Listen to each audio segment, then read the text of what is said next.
مدنی صورت ہے، مدینہ میں نازل ہوئی تھی، اور اس کا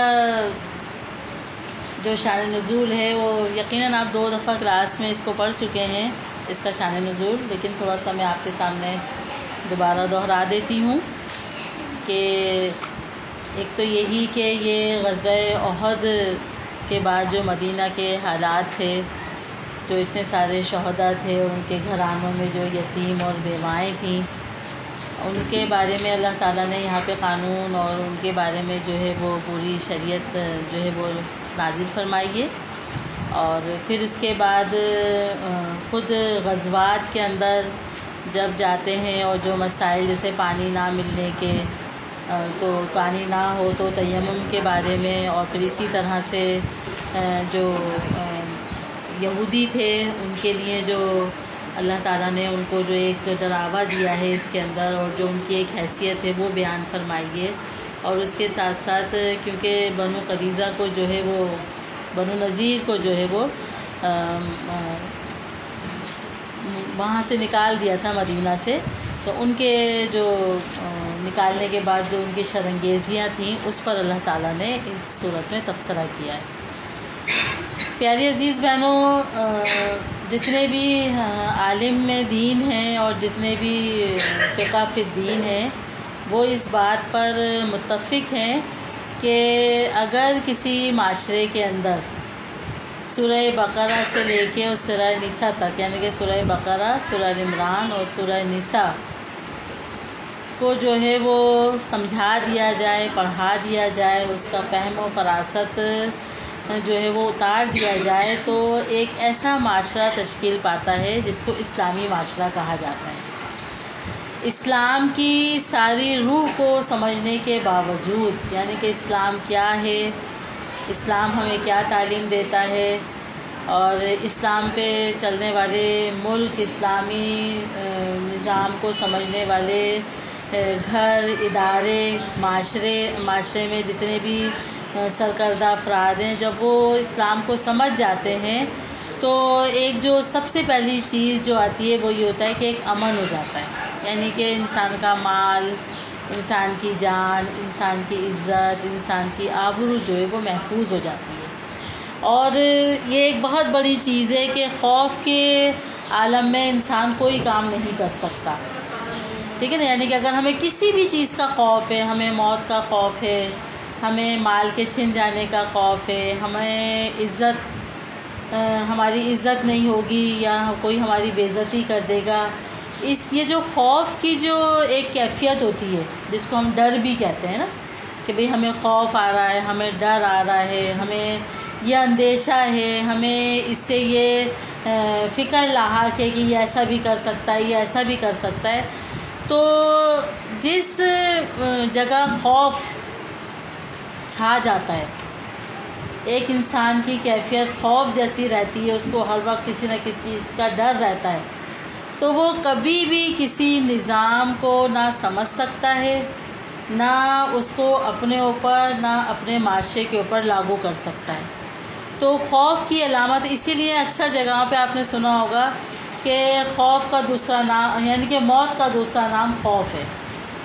نا؟ یعنی کہ جیسے ایک موت ہوتی ہے نا، کہ بس موت آتی ہے، انسان کہتا ہے اب تو کچھ بھی نہیں ہو سکتا، اسی طرح سے جب خوف انسان کو ہوتا ہے تو وہ کہتا ہے میں کچھ نہیں کر سکتا، مجھے بڑی پریشانی ہے، یہ نہ ہو جائے، یہ نہ ہو جائے۔ تو پیاری عزیز بہنوں، اسلام جو ہے اور اسلامی تعلیمات جو ہے، وہ سب سے پہلی جو ہمارے اندر ایک چیز پیدا کرتی ہے وہ یہ ہے کہ انسان مطمئن ہوتا ہے، اس کا وہ اطمینان میں ہوتا ہے، وہ سکون میں ہوتا ہے، ٹھیک ہے نا؟ وہ کچھ بھی کر رہا ہوتا ہے تو اس کو پتہ، اس کا انجام پتہ ہوتا ہے، اس کو طریقہ کار پتہ ہوتا ہے،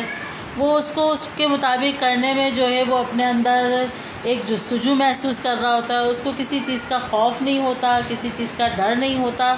تو جب وہ یہ سب کچھ کر رہا ہوتا ہے گا تو پھر ظاہری بات ہے اس کے اندر ایک تحریک بھی پیدا ہوتی ہے، پھر اس کی دعوت، اس کا جو ہے وہ انداز، اس کی جو تعلیمات ہیں، اس کی جو ایک اچھی سوچ جو اسلام کے لیے رکھتا ہے، اسلام کو بڑھانے کے لیے رکھتا ہے، وہ اس کی جو ہے وہ معاشرے میں سرایت کر جاتی ہے۔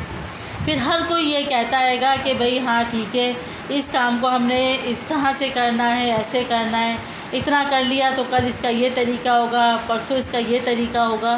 کیونکہ اس کے اندر خوف نہیں ہوتا، ٹھیک ہے نا۔ تو اسی طرح سے پیاری عزیز بہنوں، ہم جو سورت پڑھنے جا رہے ہیں سورہ نساء، تو سورہ نساء میں اللہ رب العالمین نے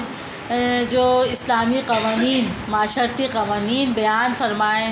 جس میں شادی بھی ہے، طلاق بھی ہے، نکاح بھی ہے، ٹھیک ہے نا، جس کے اندر یتیموں کے حقوق بھی ہیں، جس میں وراثت کے حقوق بھی ہیں، جس میں جنگوں کی پلاننگ بھی ہے۔ تو یہ ساری چیزیں اس لیے ہیں گی کہ انسان کو جو ہے وہ یہ پتہ چلنا چاہیے کہ جب میرے ساتھ کوئی مسائل آ جائیں، جب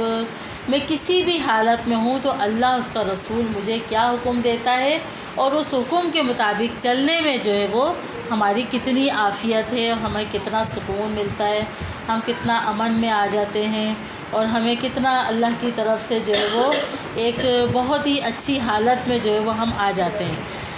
اب شروع کرتے ہیں ہم قرآن۔ بسم اللہ الرحمن الرحیم۔ یا ایھا الناس اتقوا ربکم الذی خلقکم من نفس واحدۃ وخلق منها زوجها وبث منہما رجالا کثیرا ونساء واتقوا اللہ الذی تساءلون بہ والارحام ان اللہ کان علیکم رقیبا۔ آپ نے پچھلی دفعہ اس آیت کو پڑھا ہے، نبیلہ باجی نے آپ کو بتایا تھا، اور شان نزول بھی آپ کو بتایا گیا تھا۔ اور پیاری عزیز بہنوں، یہ جو سورہ نساء کی پہلی آیت ہے، یہ بہت اہم آیت ہے نا، ٹھیک ہے،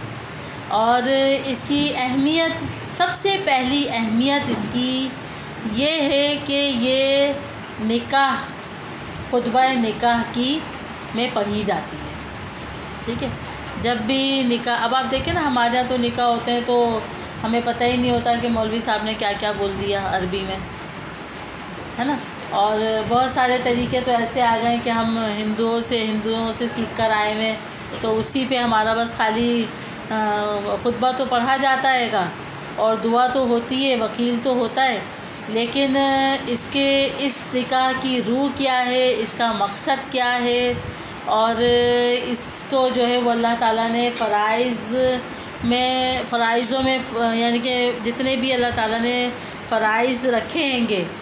اور جتنے بھی اللہ تعالیٰ نے جو ہے وہ معاشرتی حقوق رکھے ہیں، اس میں سب سے زیادہ جو اہمیت ہے وہ نکاح کی ہے نا، کیونکہ نکاح ہی سے ایک معاشرہ تشکیل پاتا ہے۔ اسی لیے اللہ کے رسول محمد صلی اللہ علیہ وسلم نے فرمایا کہ نکاح کو عام کرو، ٹھیک ہے نا۔ تو آپ یہ دیکھیے کہ یہ وہ آیت ہے جو خطبہ نکاح میں پڑھی جاتی ہے نا، اور اس میں اللہ تعالیٰ فرماتے کیا ہیں؟ یا ایھا الناس اتقوا، اے انسانوں اللہ سے ڈرو، ہے نا، یعنی کہ آپ نکاح کے لیے جا رہے ہیں، ٹھیک ہے نا، دو خاندان جوڑنے کے لیے جا رہے ہیں، ٹھیک ہے نا، دو غیر ایک ہونے کے لیے جا رہے ہیں۔ اب دیکھ کتنا، یعنی کہ پتہ ہی نہیں ہوتا بھی کہاں کی شادی، اپنے ہیں نہیں غیر ہیں، ہے نا۔ جب غیر کا تھا، اچھا کس نے کرایا، اچھا کون تھے، کوئی جان پہچان ہوگی کوئی نہ، تو پھر آپ یہ دیکھیے انسان کہیں نہ کہیں سے تعلق داری نکالتا ہے کہ نہیں، ملنا جلنا تھا، آنا جانا تھا، فلانے کے جاننے والے تھے، فلانے کے ساتھ جو ہے وہ میل جول تھا، فلانے نے بتایا تھا، آتے جاتے دیکھا تو بڑا اچھا لگا، گھر کا ماحول اچھا لگا، گھر کی چیزیں اچھی لگی، تو پھر ہم نے جو ہے نا یہاں پر رشتہ کیا ہے نا۔ تو اللہ تعالیٰ کہہ رہے ہیں گے کہ اے انسانوں اللہ سے ڈرو، یعنی کہ پہلی جو بندھن جب بننے جا رہا ہو تو اس میں پہلی چیز کیا ہے؟ اللہ کا ڈر، تقویٰ، ہے نا۔ اور اللہ تعالیٰ کیوں سب سے پہلے انسانوں سے کہہ رہا ہے کہ تم ڈرو؟ ربکم الذی، اپنے رب سے، اس رب سے، خلقکم من نفس واحدہ، جس نے تمہیں ایک نفس واحد سے پیدا کیا ہے۔ اب اس میں دو چیزیں جو بیان کی جا رہی ہیں۔ پہلی چیز تو یہ کہ اے انسانوں اللہ سے ڈرو، ہے نا، ڈرو اس رب سے جس نے تمہیں پیدا کیا ہے، تم سب کو پیدا کیا ہے نا، یعنی کہ تم اگر ان کے تخلیق کا اگر عمل دیکھا جائے تو اللہ تعالیٰ نے جب ہم نہیں تھے اللہ نے ہمیں وجود بخشا، ٹھیک ہے نا. اور اللہ تعالیٰ یعنی کہ آپ یہ دیکھیں، اللہ تعالیٰ کہتا ہے میری تخلیق، یعنی کہ میں نے جتنی بھی چیزیں بنائی ہیں، تخلیق کی ہیں، پیدا کی ہیں، اس میں جو سب سے زیادہ اشرف تخلیق ہے وہ کیا ہے؟ انسان، ٹھیک ہے نا. یعنی کہ سب سے زیادہ عزت، سب سے زیادہ تکریم، آپ دیکھیں نا، عزت و تکریم ہی ہے نا یہ اللہ تعالیٰ کی، کہ اللہ تعالیٰ نے جو ہے وہ پیغمبروں کا سلسلہ جاری رکھا. یعنی کہ پیغمبروں کے سب سے پہلا جو انسان آیا وہ حضرت آدم علیہ السلام تھے، پیغمبر تھے، ہے نا، رسول تھے، نبی تھے، ٹھیک ہے نا. ان سے یعنی کہ ان سے ہماری جنریشن چل رہی ہے، ان سے ہماری ابتدا ہوئی ہے نا. کوئی کسی اس سے نہیں ہوئی ہماری کہ خضر پودے کی طرح نہیں ہو گئی. کوئی ایسا نہیں کہ بھئی وہ جدی پشتی نکالتے، ارے اس کے ماں باپ ایسے تھے، ارے اس کا فلانا ایسے. وہ ساری چیزیں چھوڑیں، سب سے پہلے اپنی تخلیق پہ غور کریں کہ اللہ نے ہماری تخلیق کس سے کی ہے؟ حضرت آدم علیہ السلام سے، ہے نا، جس کو اللہ تعالیٰ نے بڑا اس سے بنایا تھا، پھر جنت جیسی جگہ پہ رکھا تھا، ہے نا. یعنی کہ اللہ تعالیٰ نے پیدا کیا تو پیدا کرنے کے بعد مقام اور انجام سب سے پہلے بتا دیا کہ تمہارا ٹھکانہ اور تمہارا انجام کتنا خوبصورت ہونا چاہیے، ہے نا. یہ تمہاری جگہ ہے، جنت ہے نا، یہاں تمہارا مقام ہوگا، ہے نا، یہ تمہارا ٹھکانہ ہوگا، ہے نا، کیونکہ تم اشرف المخلوقات ہو. اب اللہ تعالیٰ نے سب سے پہلے انسان کو جنت کا کیوں، کہ تاکہ انسان، آپ دیکھیں نا کہ جب انسان ایک دفعہ سہولت سے رہ لیتا ہے نا، جب تک پنکھے نہیں تھے نا کوئی بات نہیں، لیکن جب سے پنکھے دیکھیں، بغیر پنکھے کے رہ کے دکھا دیں. جب تک فریج نہیں تھے کوئی بات نہیں، لیکن آج کوئی فریج کے بغیر رہ کے دکھا دے.